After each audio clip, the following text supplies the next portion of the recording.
Здравствуйте, дорогие друзья. Good afternoon, dear friends. Good afternoon. We congratulate everyone who's able to join this seminar. The International Scientific and Research Seminar this year is the first one, and we congratulate everyone with this beginning with the new 2023 year. It's not an easy year. The consequences will not be easy either, but we must think of the best, and we must be the best in this learning environment, and by doing so, we prepare the best karmic consequences for ourselves so that the future will be better. As you know, the International Scientific and Research Seminar is the joint project of the Russian and international scientists and theosophists, and we are happy to welcome all the listeners who are able to join the seminar and the members of the scientific and research group. Dear friends, today we continue studying the third stanza, Ziyan, and we're going to study the second Sloka. Of course, it's not an easy one because it is not very informative, but at the same time, it might arise more interest. Why, Elena Petrovna Blavatsky and Ziyan, and in the comments, there is very little information. In other words, we have the opportunity to discover new terms, to give our living understanding to this shloka, to use their knowledges, and to be able to see what we can use this period for, what we can use this period when the universe is completed. It's the completing level of pralaya, so we can see what is going on there. Dear friends, today we have international speakers. We're happy to welcome them. Thank you so much for being able to join us, for preparing the presentations, for the material. And I'd like to say that Shloka 2 is the very state of mind, the state of space that can be the main one, and it enables us to understand the breathing. In other words, the concentration of the breathing of the non-manifested. These are the terms that cannot be said, voiced, and it will be or formulated, and it will be very interesting to look at the comments to see what presentations are going to be, what questions you will have. As you remember, we're going live today, and you have the possibility to ask your questions, to leave your comments, share your feedback, opinions using the Zoom platform questions and answers section. We'll do our best to answer all your questions, and of course we'll use this opportunity to share our opinions. We have Olga Tomchuk, Ksenia Persova, and Sergei Nasetkin as interpreters today. Thank you so much for being able to work with us today, and you're trying to do your best to explain the understanding, to formulate as clearly as possible to all the participants of the seminar, to everyone who's able to join our seminar. We wish all the participants the productive work. The Scientific and Research Seminar of the Secret Doctrine by Helena Blavatsky, dedicated to the research of the second shloka, stanza 3 of Ziyan, is declared open. Now I give the floor to the head of the Theosophist School of the city of Moscow, Vladimir Yary. Dear friends, I'm happy to greet you again, and we would like to start with a very important thought given to us by Elena Petrovna for the everyday. The thought is the following: a narrow stomach may be filled to its satisfaction, but a narrow mind will never be satisfied, not even with all the riches of the world. So, according to this thought, the meditation makes us understand the sense. We need to understand it, first of all. And the understanding, in my context, is, of course, anybody can have his own interpretation, his own understanding. Yet I understand it that according to this quote, there is a saying that some people always get away with it. This is the narrow mind always rejects any opportunity to perfection, to rise. And on this basis, and with the combination of jhanas, we may say that the era of Aquarius, the symbol of the blue monkey, which first of all means a dense astral plane. And this dense astral plane uh, ma- provides certain stability to our astral body. So, what it should be like with transformation, transfiguration, and assimilation with the fire of the space, the high fire, spiritual fire. Then happens what is supposed to happen, which means that our senses become more acute, more perceptive, and our astral body becomes very flexible, very movable, and are able to perceive, to accept the out of this world energies.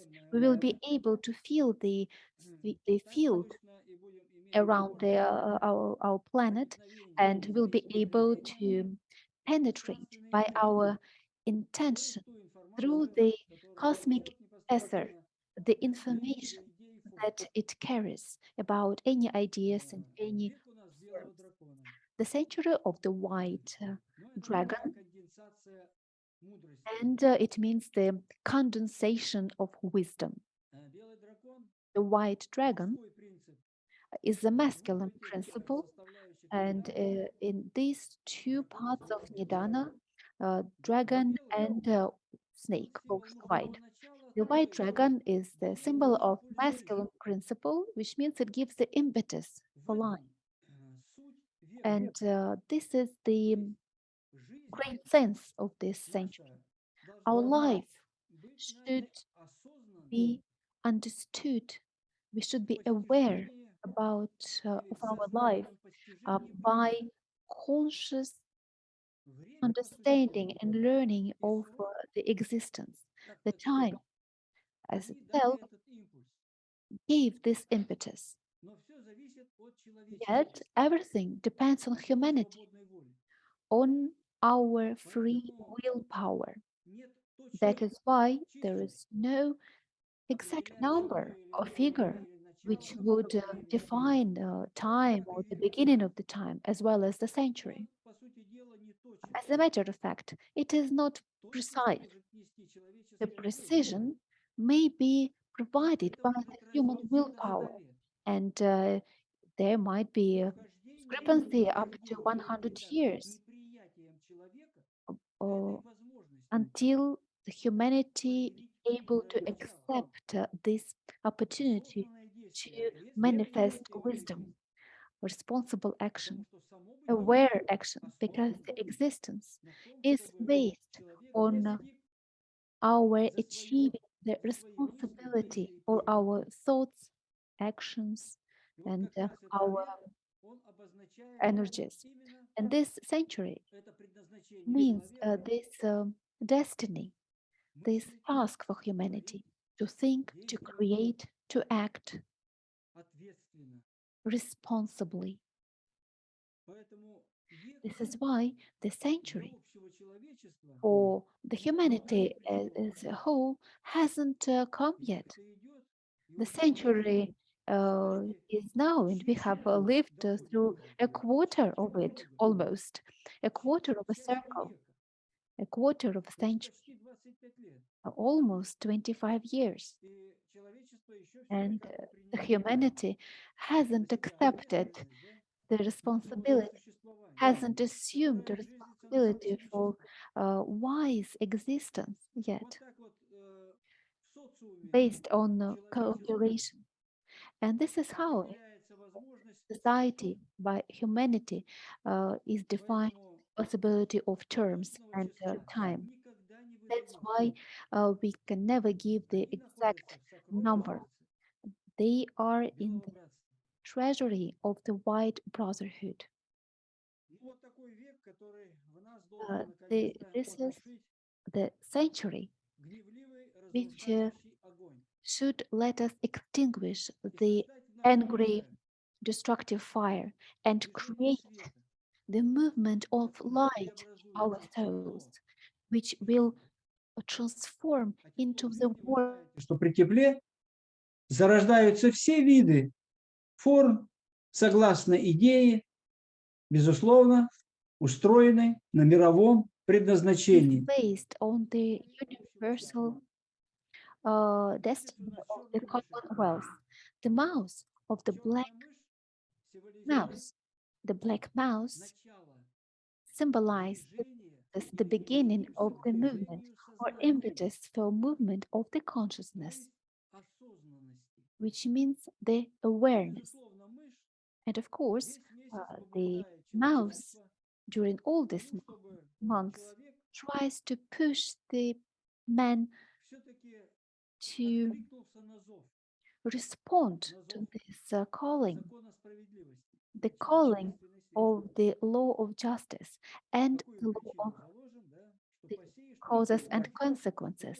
It is very important to understand what consequences come from our actions. And it is all about this black mouse which pushes a man to self growth, self perfectioning through good will, good reasons, good willpower, acting with love, compassion, and friendship. The week of the yellow horse, the symbol of the yellow horse, as the element is earth, and the symbol is the justice of this horse. The horse is in the spiritual cross of the wheel of time, in this stable cross, which lets a man to stand firmly on his feet, which affirms the power of spirit. So we should awaken our spiritual fire, the fire of spirit, so that the consciousness of this fire, of this flame of spirit, in its movement towards the sun would manifest light and warmth. So the horse also symbolizes the impetus towards good karma, which should be laid in the basis of the future action. Because here we see the yellow mouse as the uh, joy in response, which means if we know the law or the connection of laws, of causes and consequences, we should understand that our willpower should tend to choose good actions for the common good. And in this sense, the week of the yellow horse uh, pushes us towards the common good, laying the basis of the common good. The day of the blue dog, it's very interesting that the blue dog is in the sector of absolute state of mind. The dog is the symbol of firmness, and the element of the blue color tells us about the movement, about the flexibility of the ability to think, to cognize of the person, because this is the cause of this element. Uh, lets us be light in our perception of uh, reality.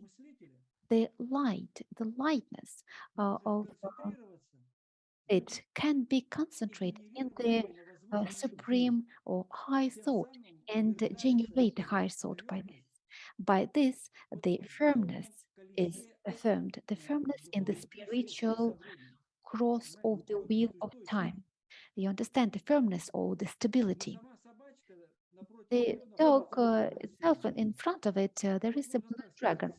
And you may say that today, if you listen to the dragon and accept it, not only listening, but also hearing the dragon, the joy response by the dog for every person today will let us perceive the wise thought, the wise beginning, and then the golden section will realize through the yellow bull, which symbolizes androgynous or Christ,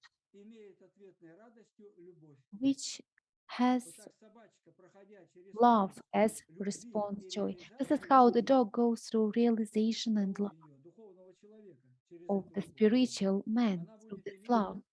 It will have the result of understanding of the reality, or the blue dragon as a wise thought of existence. So, by this, we have come to the third stanza of the second sloka, in which we have today an opportunity to talk about the blue dog. Dave, the blue dog, tells us about that impetus and that impetus, impulse of the essence of the second logos, because the first impetus was in the first sloka of the third stanza, Dzyan, and the second impetus was in the second sloka, which we are going to consider today. And this impetus in the third element or third constellation of zodiac, Gemini, then it is in the center of this stanza. In the middle of the stanza, there is a blue dog, which reflects the third stanza, that personal, unlimitless, moving principle of self-perfectioning. Because whatever we do, the personality perfections itself. It brings fruit. This is the, and the personality should be in tune with the spiritual cross of time, be in tune with beauty and harmony. And then, in this case, the second logos, the first and the second, will become the essence of the third logos as a reason, as a cause, which will manifest the material plane of existence. As a matter of fact, today we are in such a power of the third logos, in its potentiality, I would say in its nominality, the nominality of the third logos, which is preparing the manifestation.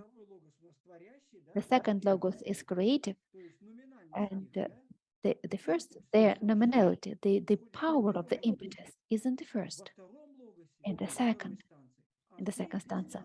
And in the third stanza,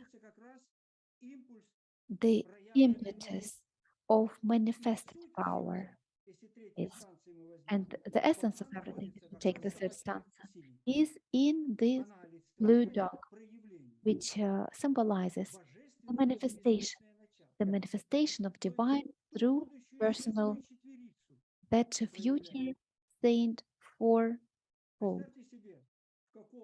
Can you imagine this state that we have today, the state of awakening of the power of absolute mind in its absoluteness? which will lay the powerful magnets, will 3 fall into 4, etc. And the basis of the unique element will be in the fourth plane. And of course, according to this view, to the stanza, as a certain defined plane which will form in the flow of mind, as a matter of fact of this second property, it will form the personality as noumen, as a germ of the future universe, of future conscious powers of this universe. Thank you very much. Thank you so much for focusing on this mega time concept, because when we have this movement of the space, and when we have this explanation, comments to nidanas, to the whole system in such a brief way, I would say that we can see the direction and this concentration of the idea itself, the idea that becomes united in the evolution course, the idea of research of the second Sloka today, the idea of the thought of the day that Helena Petrovna talks about, the idea of Nidana, all that together opens up new possibilities for us. And today we congratulate everyone who was able to jump at this opportunity and join us in this united information field of this knowledge, so that those ideas will be able to manifest in our own thoughts and our own work. Dear friends, we congratulate everyone with the beginning of the time of these opportunities, this day particular, and of course, other presentations of speakers are going to be very interesting, what they are going to talk about. So now I suggest that we give the floor to our partner, our friend, our Theosophist from India, Mr. Kishore Ongole, who represents the Theosophic Society of India. Mr. Kishore, we give the floor. Thank you so much for being able to join us and for preparing the research material. Thank you so much, all of you. Today we are going to discuss about stanza 3, Sloka 2. The vibration sweeps along, touching with its swift wing simultaneously the whole universe and the germ that dwelleth in darkness, the darkness that breathes over the slumbering waters of life. In the commentary, the Pythagorean monad is also said to dwell in solitude and darkness like the germ. The idea of the breath of darkness moving over the slumbering waters of life, which is primordial matter within the latent spirit in it, recalls the first chapter of the Genesis. Its original is the Brahminical Narayana, the mover on the waters, who is the personification of the eternal breath of the unconscious all, or Parabrahman of the Eastern occultists. The waters of life are chaos. The female principle in symbolism are the vacuum to our mental sight, in which lie the latent spirit and matter. This it was that made Democritus assert after his instructor Eusebius that the primordial principles of all were atoms and vacuum. In the sense of space, but not of empty space, as nature abhors a vacuum, according to the Peripatetics and every ancient philosopher. In all the cosmogonies, water plays the same important part. It is the base and source of material existence. Scientists, mistaking the word for the thing understood, by water the definite chemical combination of oxygen and hydrogen, thus giving a specific meaning to a term used by occultists in a generic sense, and which is used in cosmogony with a metaphysical and mystical meaning. Ice is not water, neither is steam, although all three have precisely the same chemical composition. The term monad from ancient Greek monas, unity alone, is used in some cosmic philosophy and cosmogony to refer to a most basic or original substance. As originally conceived by the Pythagoreans, the monad is the supreme being, divinity, or the totality of all things. In the philosophy of Gottfried Wilhelm Leibniz, there are infinite monads, which are the basic and immaterial elementary particles or simplest units that make up the universe. For the Pythagoreans, the generation of number series was related to the objects of geometry as well as cosmogony.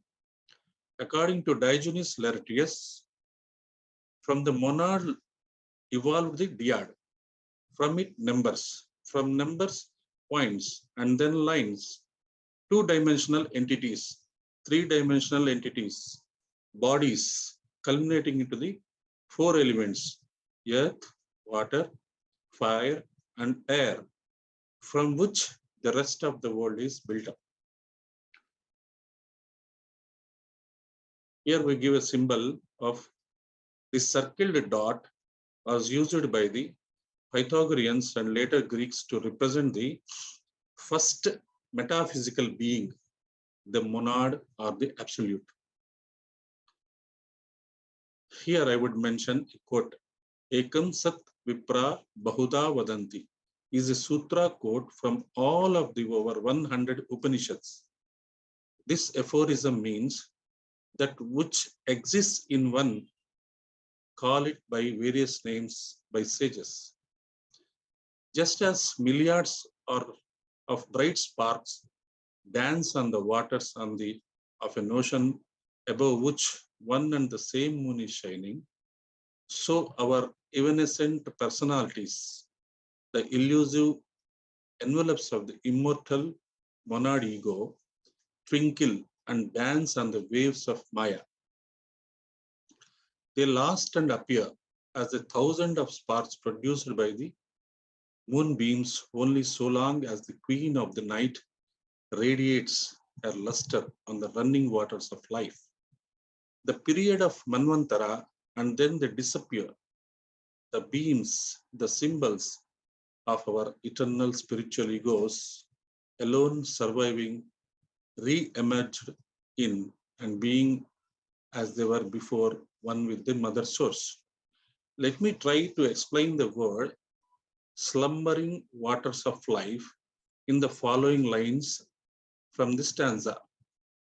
Its original is the Brahminical Narayana, the mover on the waters, who is the personification of the eternal breath of the unconscious all, or Parabrahman of the Eastern occultists. Nara means water. The one who stays on water forever is Narayana. Here we give a symbolical image of Narayana or Vishnu or Logos or Fohat. We call Vishnu as Fohat. We understand. Here we give an image of Vishnu, the third Logos or Narayana or Fohat, symbolically represents that he always stay afloat on water.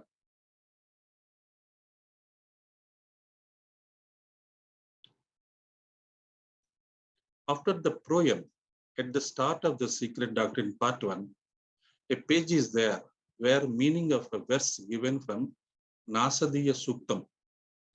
HPB, Madam HPB, purposefully placed it so that the reader will have an idea about the status of the universe before creation. nor aught, nor not existed. Yon bright sky was not, nor heaven's broad roof outstretched above. What covered all, what sheltered, what concealed? Was it the water's fathomless abyss? There was not death, yet there was not immortal. There was no confine betwixt day and night. The only one breathed, breathless by itself. Other than it, there nothing since has been. This is from Nasadiya Suktam. Darkness there was, and all at first was veiled in gloom profound, an ocean without light. The germ that still lay covered in the husk burst forth, one nature from the fervent heat. Let us understand the germ, the breath. What is that ever is? Space, the eternal Anupadaka. What is that ever was? The germ in the root. This is picked from page 11, Secret Doctrine, volume 1. What is that is overcoming and going? The great breath. Then there are three eternals. No, the three are one. That whichever is one. That whichever was is one. That which is ever being and becoming is also one. And this is space. Let us understand what Master KH says about Swabhava and breath to understand about eternal breath. The word Swabhava means the inherent nature of something. For example, heat is the inherent nature of fire. Here, something that motion is the inherent nature of would, of course, be the one element, living substance. The inherent nature of living things is to breathe. And substance or matter, that one element is taught in the secret doctrine as living. Its life or breath is its motion. And this is inherent nature. So motion can be described as the life of the one element or the breath of one element or the inherent nature of the one element. The equation of Swabhava and motion is important for understanding the stanzas we have from the book of John, where the term Swabhava occurs 7 times. Finally, we can understand that a vibration caused by primordial mother of force creates a vibration, sweeps along to wake up the germ, which is in darkness. The darkness then moves, breathes over the water of life, and the first moment of creation starts. That is, darkness alone was Father, Mother, Swabhavat. Stanza 2, Sloka 5. Thank you. Thank you very much. Namaste. Господин Кишори, Mr. Kishore, thank you so much. достаточно яркое представление. It's a very illustrative presentation, and it's of great variety. And thank you very much for mentioning that Swabhavat can be found in Dhyan stanzas for 7 times. It's a very interesting observation, and we should think about that, dwell on that, and probably compare that with many terms, notions in the secret doctrine.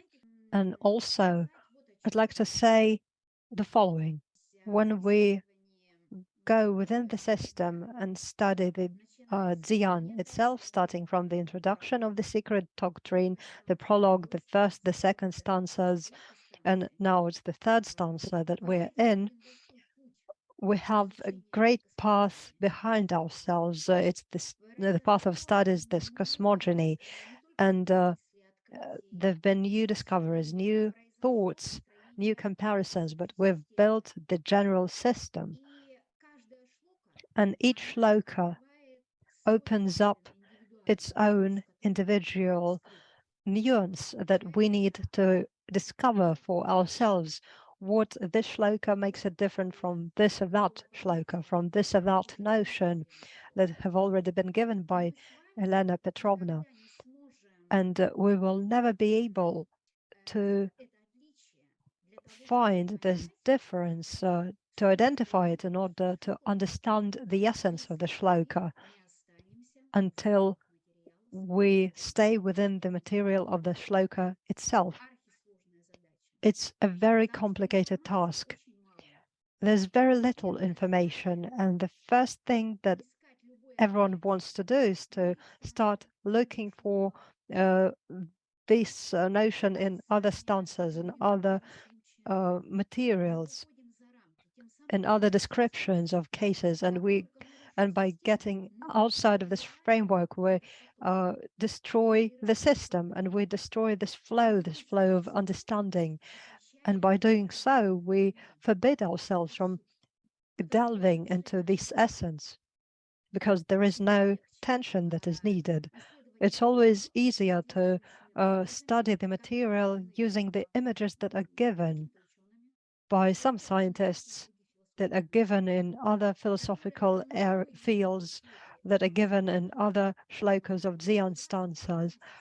But we need the system, because many notions have been studied and we were going along this path together. And when we are not within the material of the shloka itself, there is a risk of destroying these necessary borders. And I think it's a very important point, especially for the shlokas and stanzas in which Helena Petrovna Blavatsky gives minimum amount of comments. The Zion themselves provide us with the minimum amount of explanations and comments. And the main point is how to delve into this essence. And we can do that by asking questions to ourselves. Once we start asking questions to ourselves, for example, the vibration sweeps along. What vibration? Where are we located? What is happening at the same time? By asking these questions to ourselves, we start looking for answers within the state of the shloka itself. And this internal state of the shloka becomes clearer to us. Why am I saying all that? Each of us who's studying the material of the secret doctrine should be able to use the system and to stay within the shloka, to delve within the shloka. And only after that we can connect it with other materials that we've got. The main mistake of the researchers from the sphere of science is what I'm talking about. They are never able to stay within the shloka itself. They start with the history, with the research facts. They use the whole history of humanity. And they use quotations and various types of information. And it seems that the main point is to state that the secret doctrine exists, that the Zion stanza exists, but it has already been confirmed. We don't need any other proof that this doctrine exists. Now is the time for studying this doctrine, for delving into it and trying to understand what it is, and trying to open up this faith within ourselves. And once you have this faith into something that you're not able to see, only then we get this gift of the space. You get this knowledge as a gift.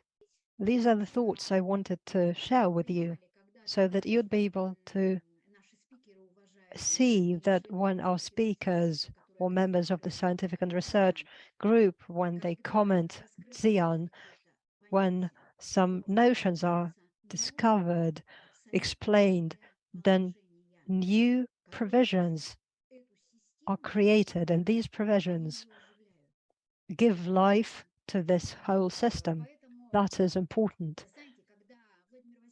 When Vladimir Vasilyevich gives this reviving material related to Kalachakra, related directly to Nidanas, to the internal part of the stanza with the soul of the shloka, then it's a completely different listening experience, because it's the thought that is created within this field of within this space, and your own thought that has opened up enables you to fly, to soar above the waters.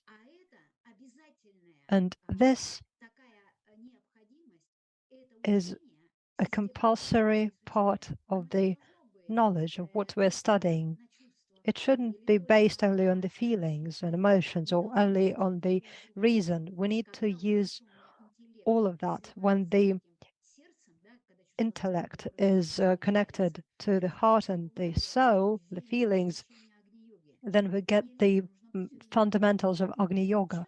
We need to be within this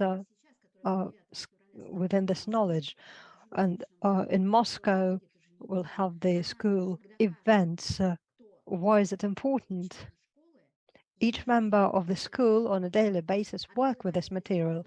They discover this or that notion for themselves. And within the group, we start finding various facets of this knowledge. And the stone turns into a diamond. And out of this diamond, there is the light emanating.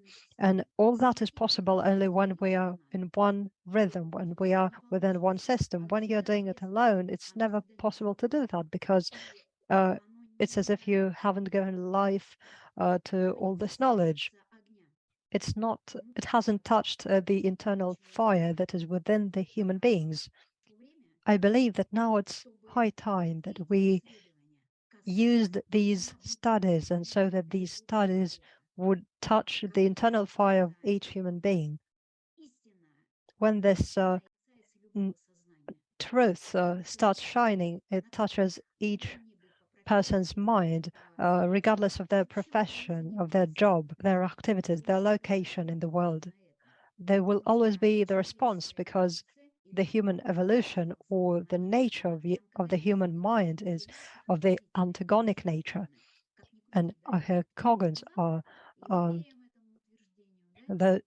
our predecessors, and we believe in that. And if our nature is the creative one, then each human being can become a learner, the one who acquires this knowledge, or who studies and learns about their own nature. So we need more opportunities to delve into the essence, and we need more material within the shloka that we're studying. So thank you so much. I hope that these thoughts have been understood. So let's move on, dear friends. We give the floor to the next speaker, our dear friend, Mr. Ramprakash.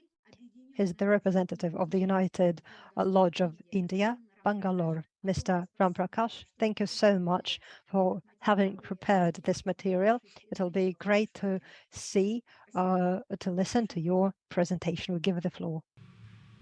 Namaste. Greetings to all the participants in this Secret Doctrine research group assembled in Moscow, and greetings to the organizers of this wonderful event.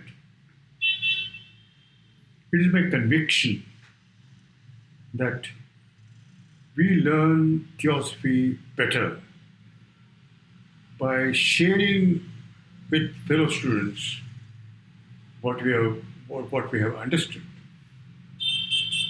And I'm grateful to the organizers of this seminar for having given me an opportunity to participate in it.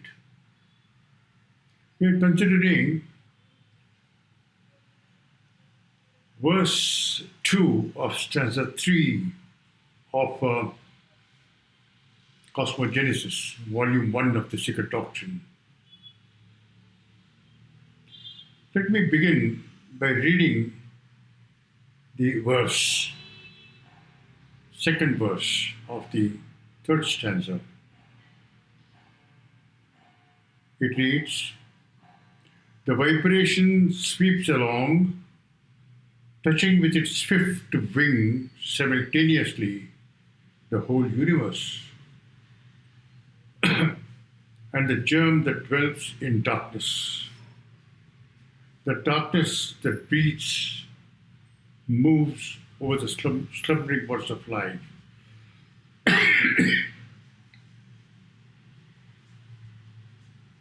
That's what the verse reads.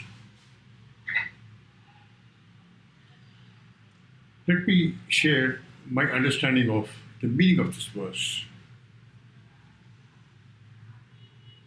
In the previous Sloka, Sloka 1, vibration of the last of the seven eternities is said to have thrilled through infinitude, and the mother, that is Swabhavat, the water of space, in its active condition, as referred to in the Transactions of Blavatsky Lodge on page 3. In this sloka, Sloka 2, it is said that the vibrations thrills through the germ that dwells in darkness. Darkness, of course, means absolute and therefore unknown and unknowable. As we all know, it is symbolized in the Secret Doctrine under three aspects: absolute abstract motion, or the great breadth; absolute abstract space; and duration.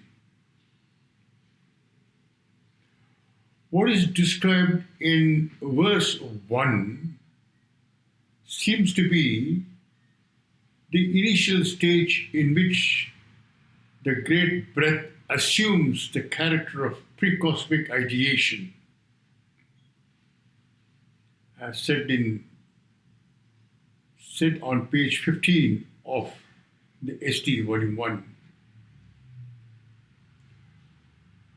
And this pre-cosmic ideation, which is the source and fount of all individual consciousness and guiding intelligence in the vast scheme of cosmic evolution. In the next verse, verse 3, darkness radiates light, which must be unmanifested logos, known also as Pythagorean monad. Geometrically, it is represented as the point in the circle. Both these, the germ and the first logos, dwell in darkness. This is, to my understanding, the emergence of the manifested logos. This is before the emergence of the manifested logos, word or verbum, the light and life of the world, in the primeval pre-cosmic differentiation which cannot be known. Let me repeat this. What we are considering now is before the emergence of the third logos.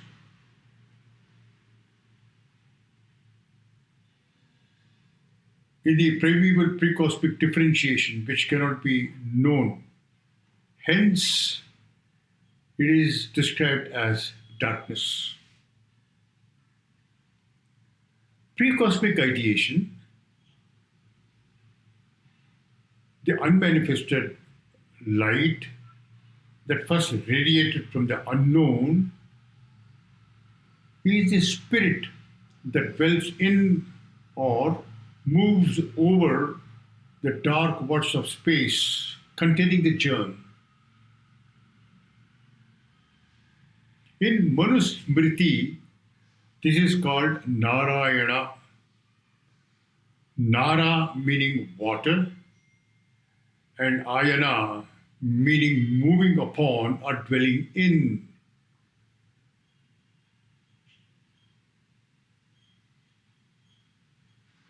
We may recall in this connection the opening verses in the book of Genesis. The Spirit of God moving on the waters of space. In the exoteric Hindu pantheon, Narayana is the highest god. It is the atom and vacuum in Greek cosmogony. Teacher makes it clear that the word vacuum does not mean empty space, but signifies extreme tenuity of primordial, undifferentiated, pre-cosmic substance, Mula Prakriti.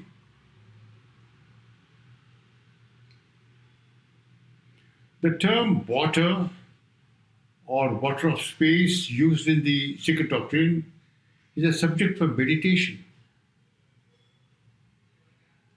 In the universal matrix, the great deep,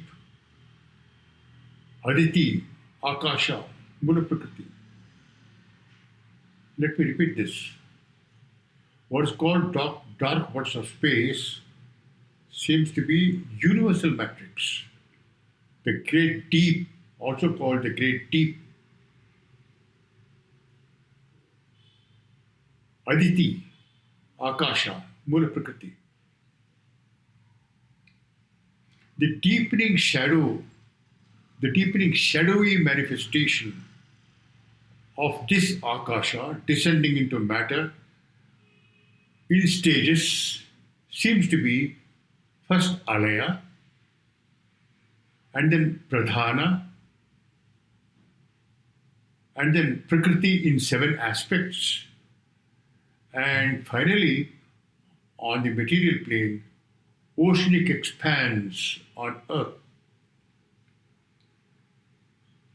There is a beautiful hymn in the Vishnu Purana on Pradhana, undifferentiated cosmic substance, containing the germs and prototypes, germs or prototypes of things and beings to be manifested when spirit in the aspect of time, Kala, agitates and differentiates it into 7 Prakritis. This is elaborately discussed under the heading 7 Creations in Volume 1, page 445 of the ST.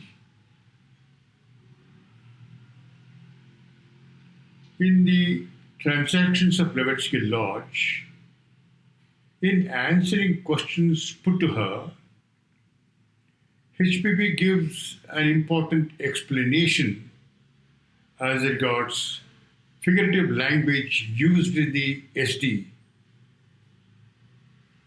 throughout, as also analogies and comparisons. She illustrates this with an example. As a rule, the term darkness used in the Secret Doctrine applies to unknown totality or absoluteness. But contrasted with eternal darkness, first logos is light. Contrasted with second logos, the first logos is darkness and the second logos is light. And contrasted with third logos, the second logos is darkness and the third logos is light, and so on. Thus, the stanzas, as said in the beginning of the beginning of the stanzas on page 21.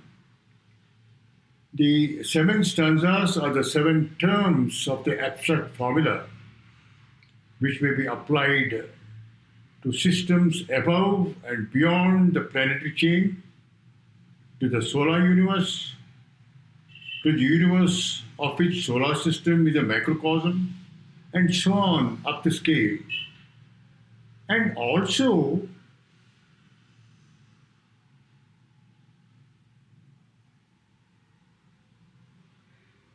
to the progressive stages of manifestation from spirit down to the material plane, our earth.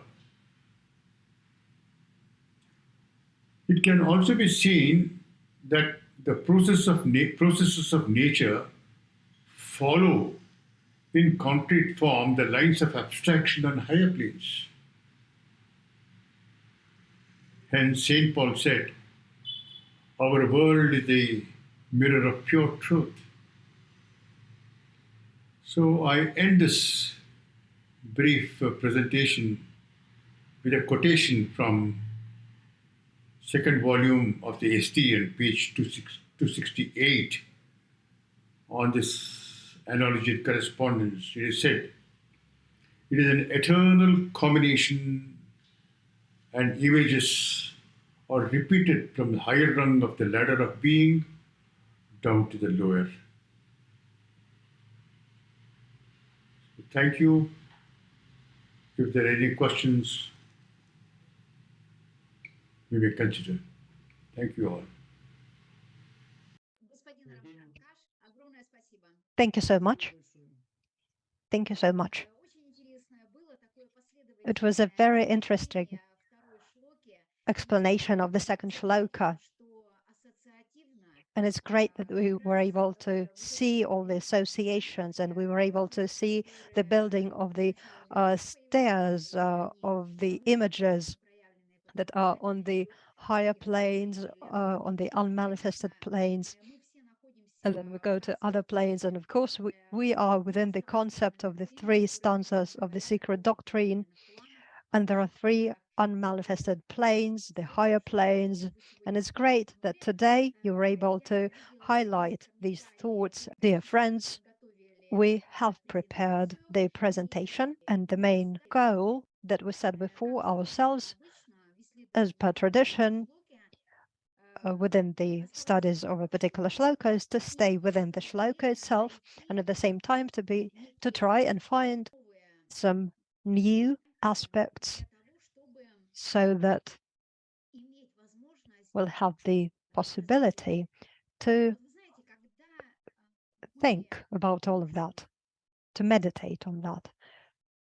We need to think about the planes of the existence in order to understand where we are located, and it will enable us to dwell on all of that. And of course, we need to revive that and to also think about the human evolution, because evolution is the united cycle, it's the united movement.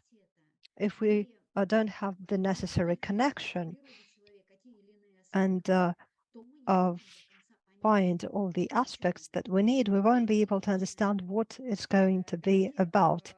So right now, I think we are ready to start our presentation. Thank you so much for staying with us, and we hope that you'll be able to trace the thought that we've prepared for you. So today we are studying the 3rd stanza, 2nd sloka. The vibration sweeps along, touching with its swift wing the whole universe and the germ that dwells in darkness, the darkness that breathes over the slumbering waters of life. What is vibration? Has differentiation already begun? What period corresponds to the state of the universe and to the vibration? This is the last vibration before differentiation. So in this last breath, there is this power to touch the whole universe, because it can spread only because it is the last one. And this last vibration, Yelena Petrovna calls the swift wing. It has become a swift wing. What swift wing is it? That state that holds everything together in its impetuous rush is the seventh state. It has this power to unite, to bring together those different multiplicity in one whole and swiftly manifest in the space where it is. And this is the last one before differentiation. And this is why it is possible. So, after this last vibration or this swift touch, the darkness becomes light. This is the action. This is a monolithic solution for this space of fire, because it is the fire that has this swift force. The rapidity of the completion of pralaya uh, during this period gives the potentiality of this monolithic solution to the hierarchy of light for all the periods of Manvantara that follows. And this striving on the higher unmanifested planes gives the manifestation or its own formalization on the lower planes. And then we have the aspiration. So the swift wing or striving is on the higher planes and aspiration is on the lower plane. The form of the striving, how does it happen? We add the letter U, which is in Russian corresponds to the teacher, student, Urusvati, or morning, or the morning star. And this letter, which would mean the striving, when the connection of striving is the cosmic law of the highest with the teacher or the period of dawn or the beginning of Manvantara. Yelena Ivanovna Rerik provides us with the comment in Agni Yoga about the aspiration state. Aspiration is the ray of sun, the chainmail of the heart, a lotus flower, the book of the future, the revealed world, a number of stars, Latya Arhat, and the wing of an eagle. And if we consider every part of it, what could it mean? Why it is the ray of the sun? Because it has its own movement, doesn't it? It has its aspiration. Why the chainmail of the heart? The chainmail is the protection of the heart. Never the heart will be broken if it has an aspiration. Why lotus flower is an aspiration? Because everything is concentrated there. It is a guardian notion. Why the book of the future? Because it is the reason which, as a karmic vortex being rocked, and you will have the possibility to read this book of the future. Why the revealed world? Because it concentrates you in the present moment. Why the number of stars is aspiration? Because it is the way all are full of stars. Why? And you can become this number.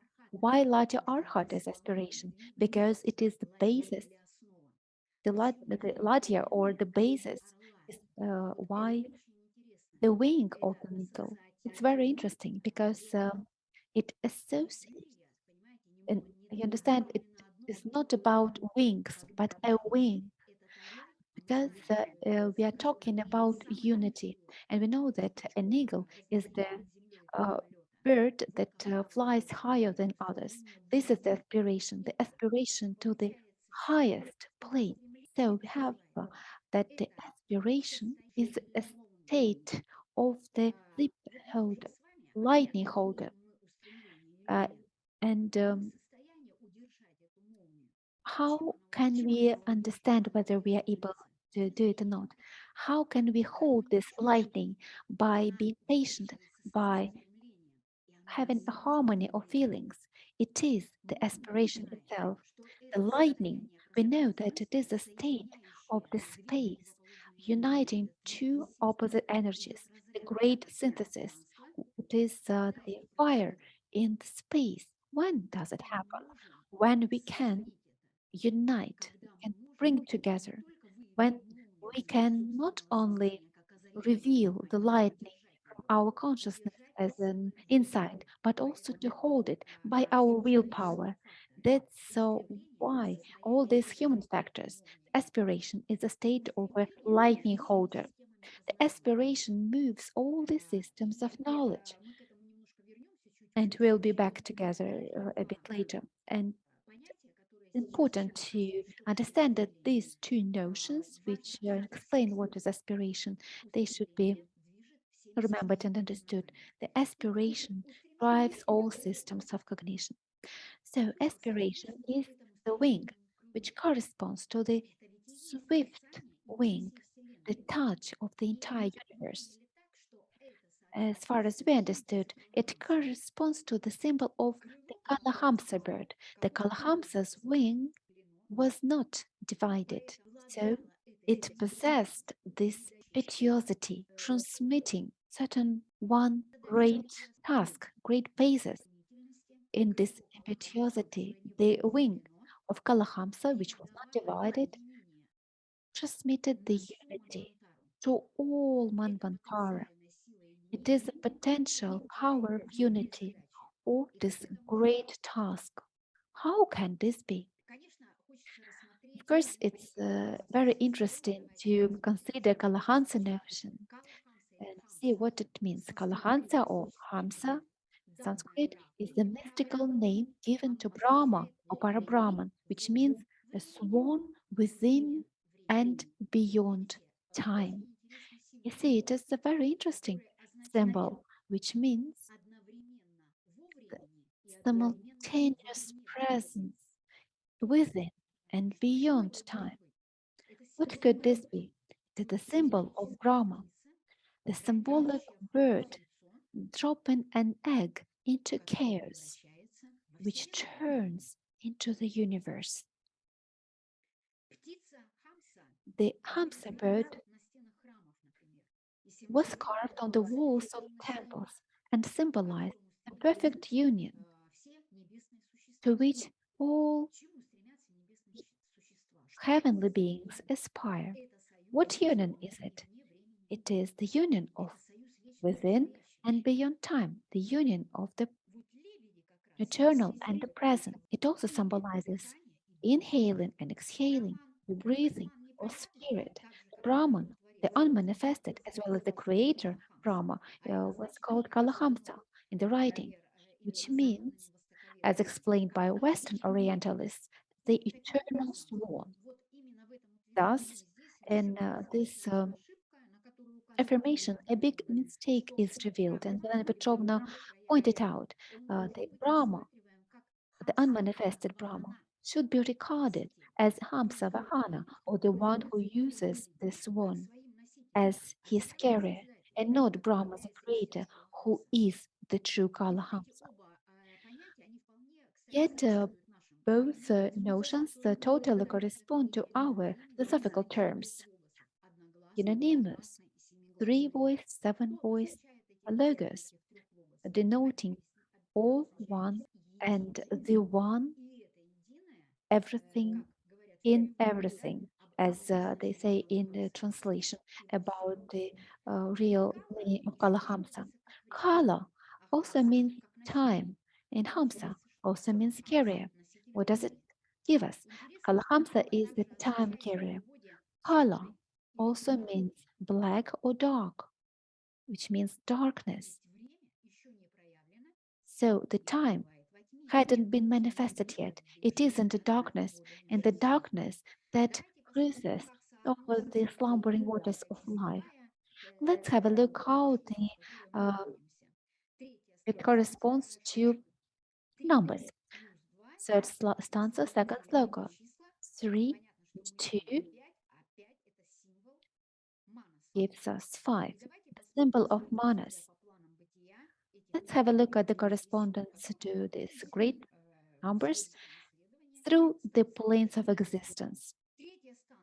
The third stanza, or the third planes of existence, it's Mahat, the spirit beyond forms. The second sloka, the first seven-ray star, the potential in inner essence, overpower of creation. Number 5, fifth plane of mind, creativity, seven ray star, manifested forehead. It's manifested a conscious power, Tian Kogans, and the birth of a aware, conscious, intelligent man. The aspiration that drives all systems of cognition touches and corresponds to these conclusions in terms of numbers that we've made 2, 3, and 5, which means that striving or a swift wing in the last vibration gathers the unmanifested discreteness to the state of being into a single state, the seventh, which will give the manifestation of mind. Let us have a better look at it. How does it happen? Here, the idea is very simple, that whatever was unmanifested, it was gathering, it had its discreteness.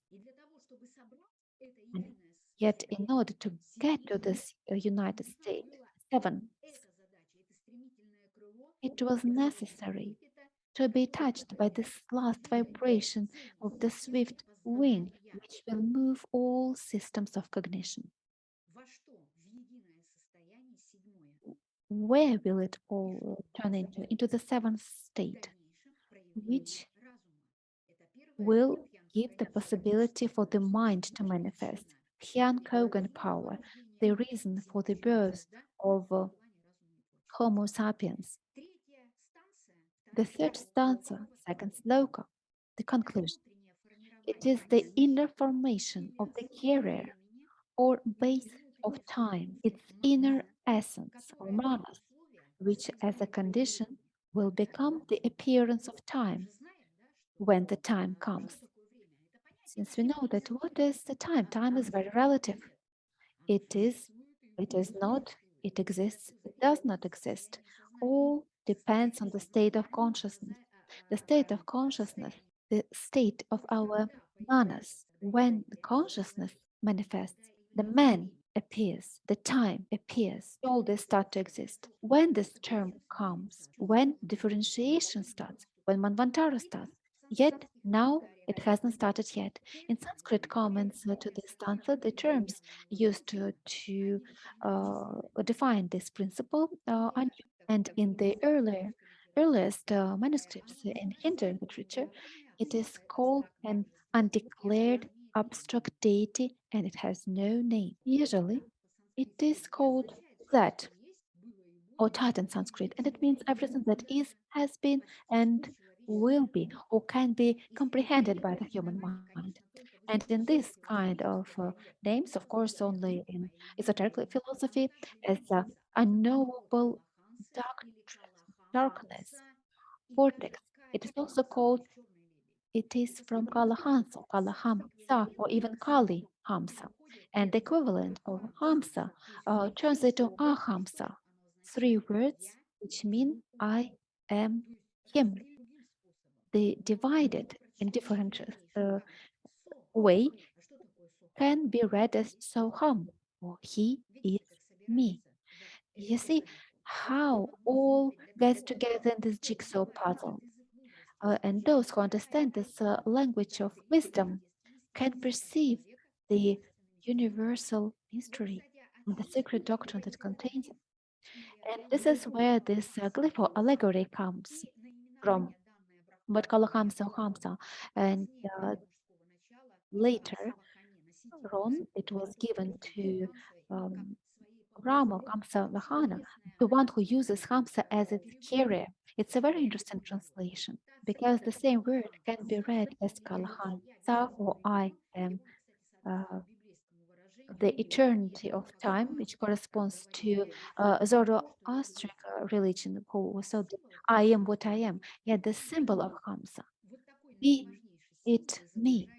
This is the wonderful and one of the greatest symbols of the divine wisdom, the divine in darkness beyond our reach. And for all these esoteric purposes, the Hamsa, as every Hindu knows, is a legendary bird that according to the legend, when it was given milk mixed with water for food, the bird separated them by drinking milk and leaving the water, thereby showing its inherent wisdom. Milk being a symbol of spirit and water, the symbol of matter. What else can we have a look at? There is a mountain range in the Himalayas, described in all books as located north of the Meru Peak. And this mountain, divided by the ray of Thohat, is called Hamsa and associated with episodes relating to the history of religious mysteries and different initiations, right?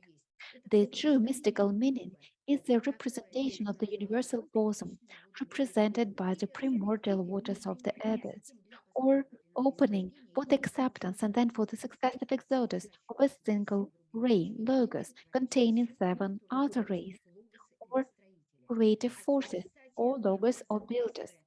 This is also refers to Rosencreation's symbol of the bird or pelican with seven chicks, and this symbol was accepted almost by all religions in the world. So, Kalahansa, as Elena Petrovna explained to us, has double meaning. Exoterically, this is Brahma, the swan, the great bird, the vehicle in which darkness manifests itself for human understanding, just as light enters this universe. But how can darkness be light? Esoterically, darkness itself is the unknowable absolute, the source, first of the radiation whole, the first logos, then of its reflection, the dawn, or the second logos, and finally of Brahma, the manifested light, or the third logos. This is how the darkness becomes light symbolically. The, what is within time is darkness. Beyond time is light. How can it happen? Only when the whole universe is touched. And this is possible in its impetuosity, and this is the task of this light vibration before the end of inhaling. And in this place of darkness, there is a germ. It hasn't separated itself from the state of darkness, it is united with it. Then, what is the breath of darkness? The breath of darkness, or the slumbering waters of life, is the vibration which touches the whole universe with its swift breath, the last one. And after this touch, the waters of life, the ocean of immortality, will turn from dormant into the breath of life. Then the waves will appear. Then the rhythm will appear, high and low tide, day and night, etc. So the key point, the breath of darkness is the movement of primordial matter with an unmanifested spirit in it. How can we represent it geometrically? The circle with a dot, where the space behind the circle is darkness. You see it is black color. The dot is the unmanifested spirit.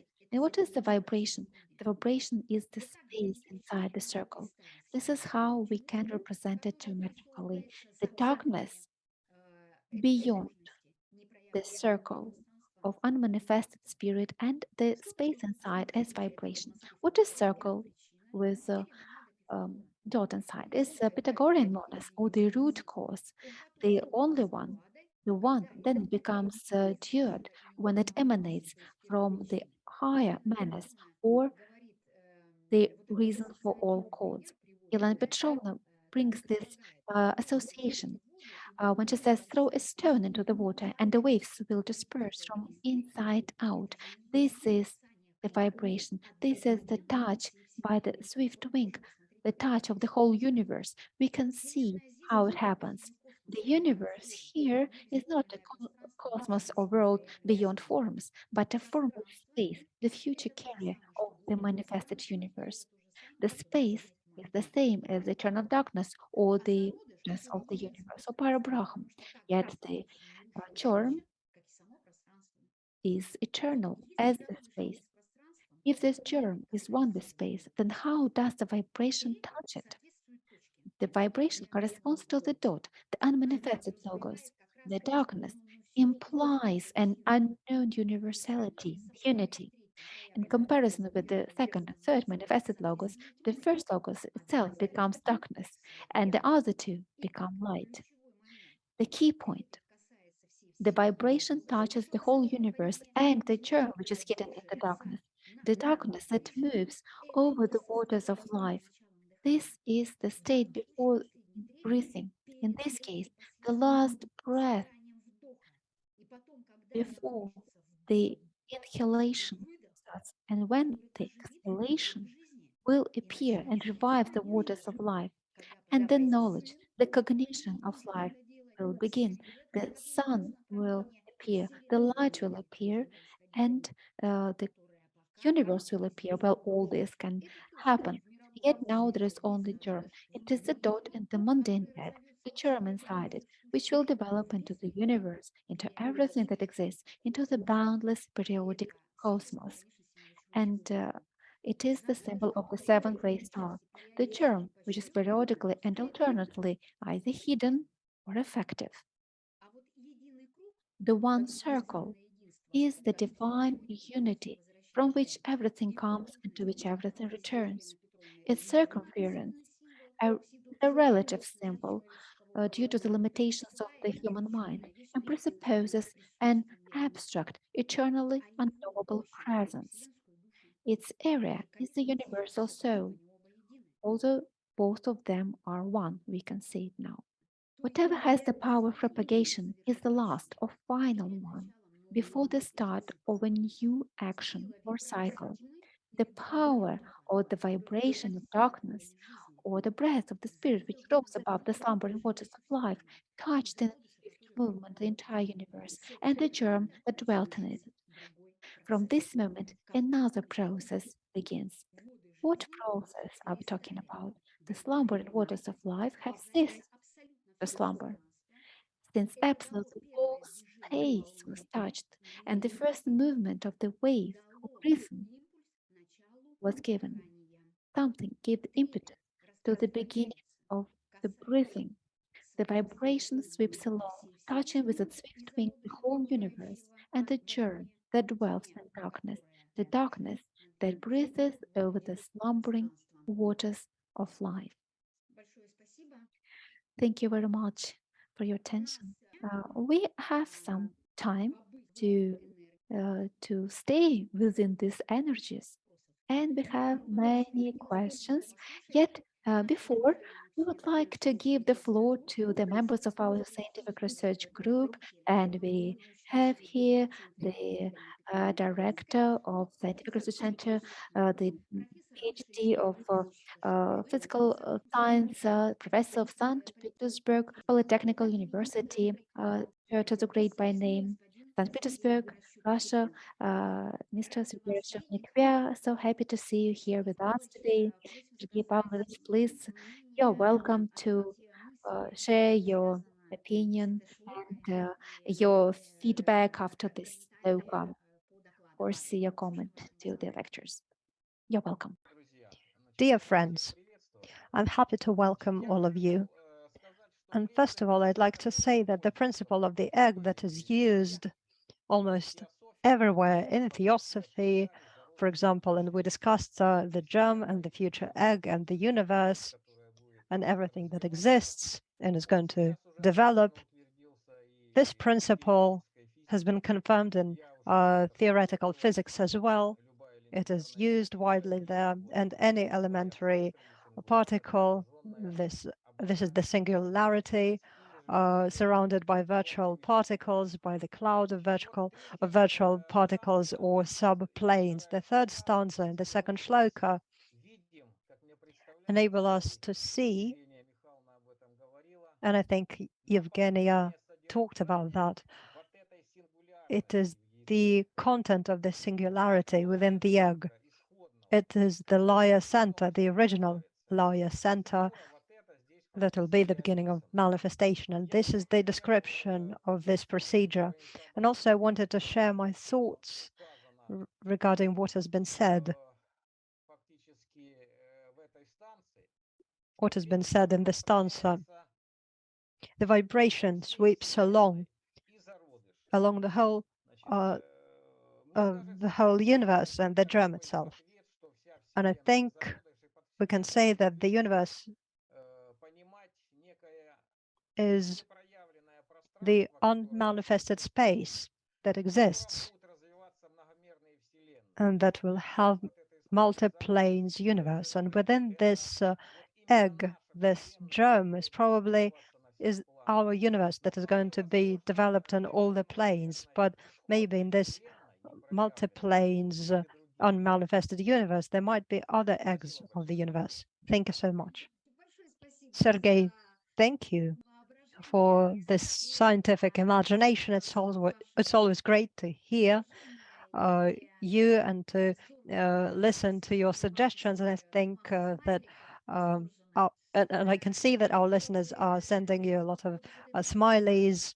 And as for this egg, I also have a comment. If you remember Mr. Kishore's presentation, he said, he was talking about Svabhavat. In this shloka, the shloka does not touch a lot on that, but what is an egg? Elena Petrovna, in one of her letters, gives the following description. There are three levels of discrepancy of the existence that hasn't been manifested within the egg. There are three levels of discrepancy in the egg, and this is Svabhavat.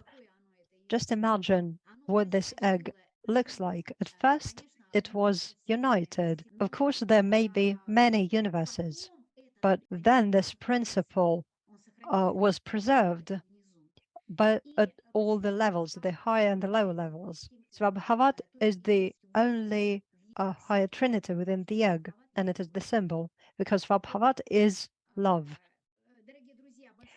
Dear friends, thank you so much. We are going to give the floor to another member of the scientific and research group of the seminar, the PhD, Moscow Aviation University, Russia, Moscow, Mr. Sergey Kolganov. Sergey, we're happy to see you. Thank you for being able to join us. It would be great to see what is your opinion on everything you've heard so far. Good afternoon, dear participants of the Theosophic seminar. First of all, I'd like to express my sincere gratitude for the speakers for having prepared such great material. And I suggest that we get back to stanza 3. The darkness that breathes over the slumbering waters of life. The chaos, the feminine beginning, it's the emptiness, and within that there is the spirit unmanifested and the matter. So there are parallels that can be found in the sacred book of Hinduism, Bhagavad Gita. The 15th chapter of this book is considered to be one of the most complicated chapters, and it talks about two Purushas, and many scientists believe that this chapter is very confusing.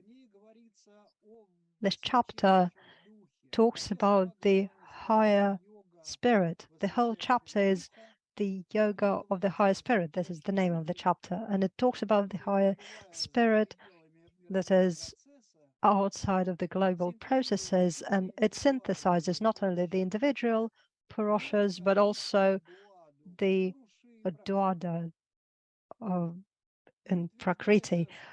And those who know this synthesis, they complete karma and they get free and completely. And I'd like to share the 15th chapter of Gita. Sri Prabhupada said, the roots go up and the branches go below. So the roots are above in this case. And I paraphrased this quotation. And here we're talking about the ancient manifestation of the world. The particles become the individual soul, and it attracts the feelings in concrete. The sixth one is the manos. And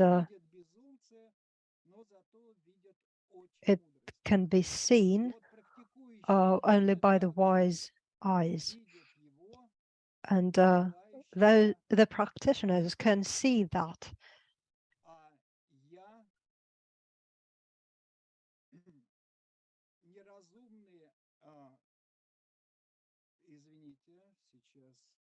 Just a second. But those who are not perfect in their spirit cannot see that. And I'm in the heart of everyone. There are various types of purushas. There are those who exist in all the things. The highest purushas have three worlds. They support that. I paraphrased the 15th chapter, Bhagavad Gita. And in this chapter, we can see parallels with this stanza, I believe. Thank you for your attention. Thank you, Sergey. Thank you for being so attentive and paying attention to all the speakers. And thank you for your addition. It's very important in the concept of the Sloka. So we have a question to Mr. Kishore. Mr. Kishore is with us here. In the second Sloka, it is said, the darkness that breathes over the slumbering waters of life. Why in this Sloka does it say about breathing? But in the comment, we have breathes or moves. How can we understand it? Darkness is the state of the universe before any motion. There is no motion, there is no heat, there is nothing. Nothing can be understood, nor what can we see, nor what can we say. No words describe. And for the first time, as Madam explained, Kalahamsa, Soham. Soham is the breath with which we live. If we don't have breath, no life. So breath is the primary aspect of the creation. So that is symbolical. Initially, the breath breaks the germ and the creation begins.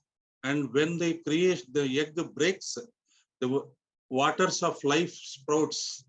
And from that, the creation begins. So breath is the first motion of before universe. But who has given the breath? Who is the deity? Who is the primordial mother? Who has given the breath? There are n number of universes. Madam Blavatsky talks about our solar system. So our solar system has three logoi. We can say Brahma, Vishnu, Shiva. So above three, creator, operator, and transformer, one energy is there which breathes the life into this solar system. And then Fohat comes, Shiva comes, and they start building the universe. So breath is the primordial aspect, And we, as a human being, we are also depending on our breath only. That is the symbolical aspect. If breath lost, life lost. If you lose life, if you keep oxygen, nothing. Breathe is prana. That's what I can understand. Breathe is prana. Breathe is not air. Breathe is prana. Понятно. Большое спасибо. It's clear. Thank you. The question was not about the breathing of human beings. It was about the breathing that existed before the differentiation took place. So even before the universe was built. Vladimir Vasilyevich, can you add something? Yes, I'd like to give you an example. As below as above, the Yes. human being is sleeping, but he's alive. When he wakes up, there is this vibration, this breathing, and the life still exists. It's unconscious, but exists. But once you wake up, then the pralaya and Manvantara starts. Thank you so much. And I'd like to specify this moment. I think that the question is important because in the shloka that is in the state of pralaya, Helena Petrovna talks about breathing, about moving. But why? And it's a very good question because here's the discovery. Nothing can happen out of nothing. When we're saying that there was breathing, it's not true because everything existed. Evolution never stops. There is no complete pralaya. There's only partial pralaya. In the unmanifested planes, breathing also exists and movement also exists, but it's unmanifested. It's without any form. And only when this state, according to the cycles, is permitted to happen, only then the manifested breathing will appear, the manifested movement will appear. So the main point is that all that exists. It has existed, but it is not manifested and it doesn't have the form yet. But why do we have this possibility of not having a form? The non-form will turn into a form once the cycle is right. The universe, the cosmos, the nature, and the human being will appear. So we have the question related to cosmogony and the symbol of life. So let's give the floor.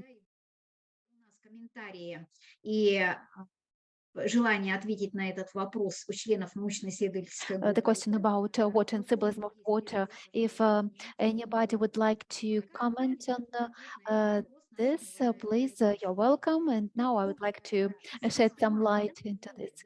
The water or waters is the symbol of space because nothing can happen beyond space.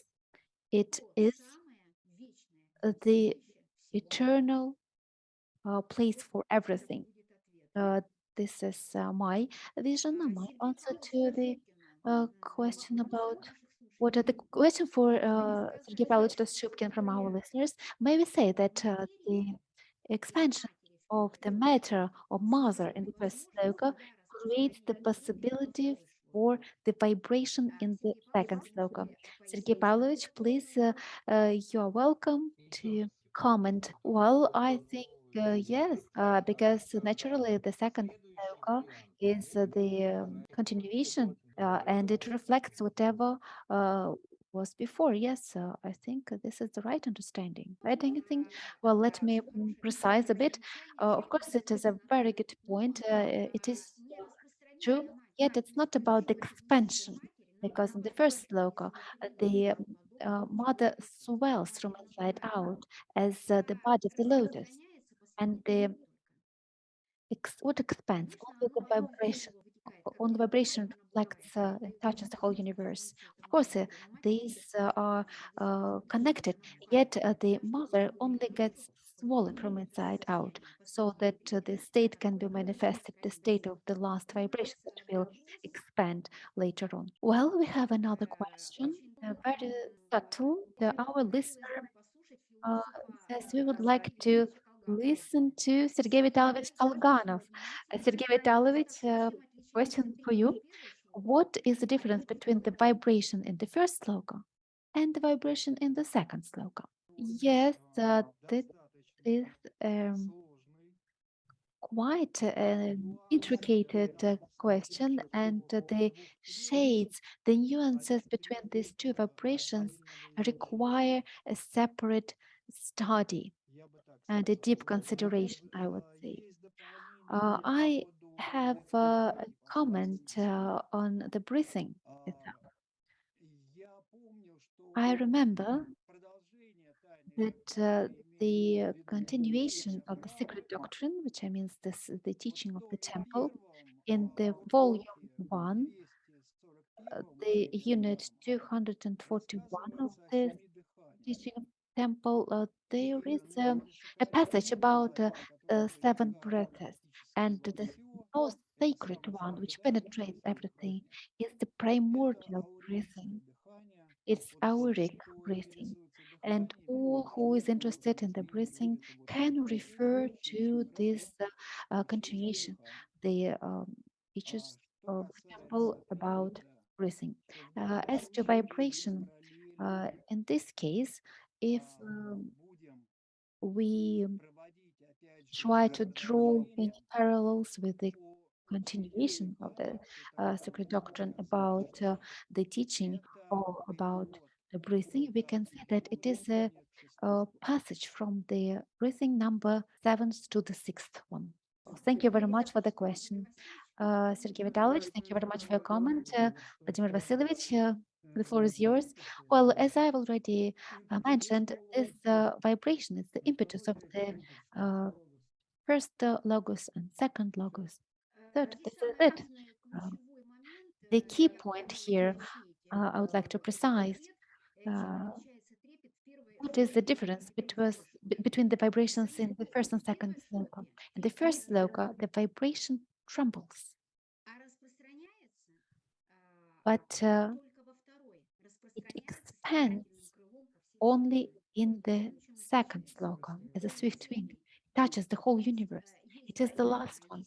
It is a trembling, and then there is a touch. These are two absolutely different actions. This is the main difference between them. We have another question from our listener in the Q&A section. May we consider a person, Kalahamsa, as a carrier of time? Vladimir Vasilyevich. Yes, the consciousness is the carrier of time. Thank you very much. Well, we've got a general question. Why it is said about a wing, singular, but we can move only having 2 wings? Indeed, we even touched this point in our presentation about 2 wings. They fly, and 1 wing cannot fly only having 1 wing. Why it is singular? Yes, moving. Yet the movement here hasn't started yet. Manifested movement. It did not exist. And now the wing only touches the entire universe. It is not formed, it is not manifested, it is a united action. There was no left and right, male and female, all the spirit cycles. It didn't start yet. That's why this swift wing has this impetus, because there was no differentiation, there was no 2, there was only united, unique, one. Yes, the wing of an eagle, singular grammatically. And in the stanza, it is taught about a swift wing of Kalahamsa bird. It is united as all the sevenfold body is united. It is, but it was not differentiated. We have another question. Mr. Kishore, the question is for you. Is the vibration that unseen, invisible veil? Vibration is the first cause of motion. Vibration is the first cause of motion. it reveals itself from Swabhavat. The Mula Prakriti. Vibration is the first cause of motion, and it reveals itself from the Swabhavat, and it thrills the germ, and the creation begins. Thank you. Господин Кишори, большое спасибо. Mr. Kishore, thank you for your comment. I will just try to precise for our listeners. It's a good question whether vibration is also a veil. It's an analogical question. Yes, we have 7 vibrations, and now we said that we have the 7th vibration, and we also have 7 veils, which means that every vibration is also one of the invisible veils. As a matter of fact, the vibration unveils, every vibration unveils something. It gives the concentration of Prakriti, and then differentiation begins. Yes, it is absolutely related, and the question is very interesting. Let's go ahead to the next question. Is the space the future conductor or guide for the universe? Let me try to answer. Well, I think it is wrong. I think that the space itself is not a conductor or guide for anything, and also it is not the guide for universe. It is not its task. Space contains everything, everything. Yet the conductor or vahana is the time inside this space. It is manifested and unmanifested. Well, we've got a couple of questions, and we'll try to draw the conclusions. Very short answers. Vladimir Vasilyevich, please concentrate. A blitz, a quiz. Well, for the germ, is the germ the future conductor for the universe? The germ is the universe. Well, the germ contains the sun of light, this universe. It is the place where the power is kept and will manifest when the cycle begins. The next question, the space and germ, do they work together or separately? A very interesting word, work. Well, let us try to answer this. Well, the germ is inside the space. The germ from inside out will manifest its potential, the thought which is the universe. Which means if they are not united in the space and the germ itself is inside the space. Yet inside the germ there is the whole limitless, boundless universe. It keeps it, and this is another space, one in another. And its notion, this understanding of the space, lets it happen. There are cycles, evolution, which lets this happen. Let's happen what was meant to happen according to the evolutionary uh, plan. We're talking about aura and how these correspondences may be seen with Swabhavat and the cognition. And I would like to point out that the aura should be strengthened and purified, its color, vibrations. The best ferment that lets to condensate or strengthen the aura with the vibrations to equilibrate its vibration is the aspiration. The aspiration itself. Imagine that the body, which is aspired, it cannot be hurt, it cannot be broken. And if together in a small deeds, big deeds, we will follow this state, this thought, this idea, then our tissues will not be duplicated, will not be equal to anything. It is very important to be unique if we strengthen our own aura. Why? Because it will be crystal and cosmic. And this point, when the aspiration achieved, when it happens, it occurs, when there is no possibility not to hurt it, it will become strong and it will merge with the cosmic law. You become the cosmic law. Then this is the wonderful name, the crystal or crystal cosmic. The crystal cosmic state of aura is wonderful. The synonym to the word wonderful is aspiration. That state, that basis, when this tissue or this body has this ability to fly, which lets you fly over the abysses. When you are as Narayana, you become the bird, Kalahamsa bird, which flies over the waters. You can spread your wings and fly. Uh, how? You have to make them strong by harmony, by aspiration to harmony, by becoming this cosmic law. Dear friends, our seminar has reached its end. Thank you very much for your attention, for your questions, for your comments. And if we couldn't answer all of them, we will absolutely answer all the questions in our quiz, in our forum. Please stay tuned. And we would like to conclude our seminar by underlining how important it is to believe in something we cannot see. The first three stanzas is an unmanifested world, something we cannot see, but it is very important when we believe. And when we believe, the space gives us this knowledge, the knowledge which will let us know and see that it exists. It, what happens? Certain completion of this gathering. Those people whose jar of knowledge is full, they have the face without seeing things in form, in shape. And this aspect is very important. It should be developed, it should be educated. This belief or faith in something that is not manifested, that that vow that Pythagoreans uh, would make. When our individuality starts to purify itself consciously, then Atma and Buddhi merge.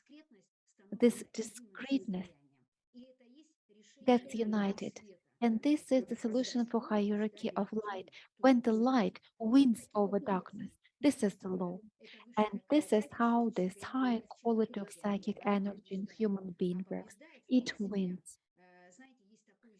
And there is a description of the higher justice judgment, since we are in this week of the yellow horse, the higher justice. The higher justice judgment is the neutralization of bigotry and lies and non-entity. Historical truth pierces this higher justice as a judgment in the universal scale, and this judgment is love.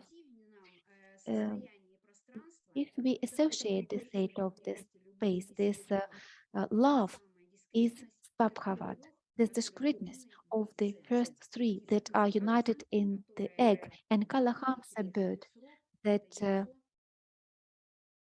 for which the time has come to drop this egg in the space so that the world appears. And this world, this peace that we keep, that we try to manifest in ourselves, that we try to cognize. First of all, we should develop these cognition abilities.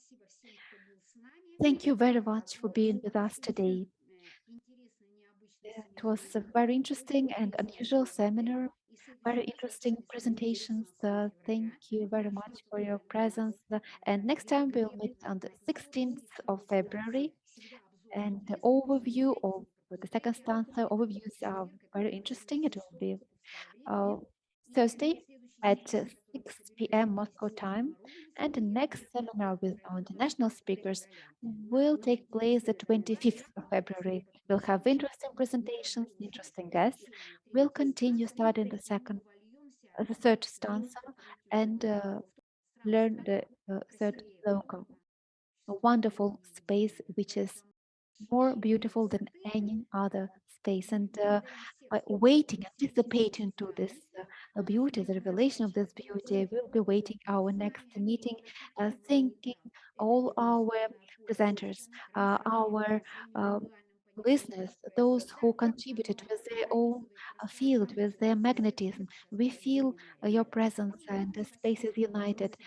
Thank you very much for for your contribution, for the work that you do with us. Please share your feedback, your ideas, and it is always interesting to see your thoughts. It's easy to be together.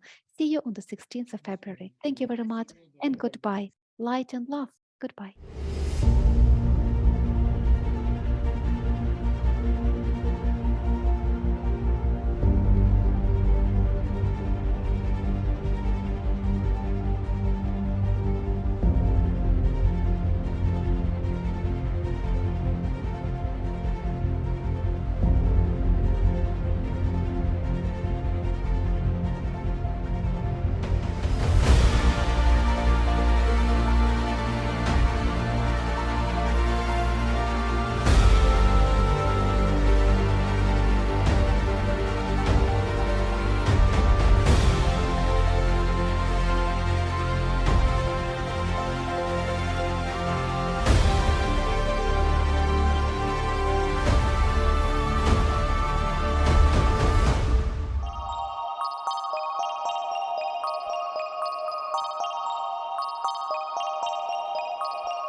The Secret Doctrine by Blavatsky. Dedicated to all true Theosophists.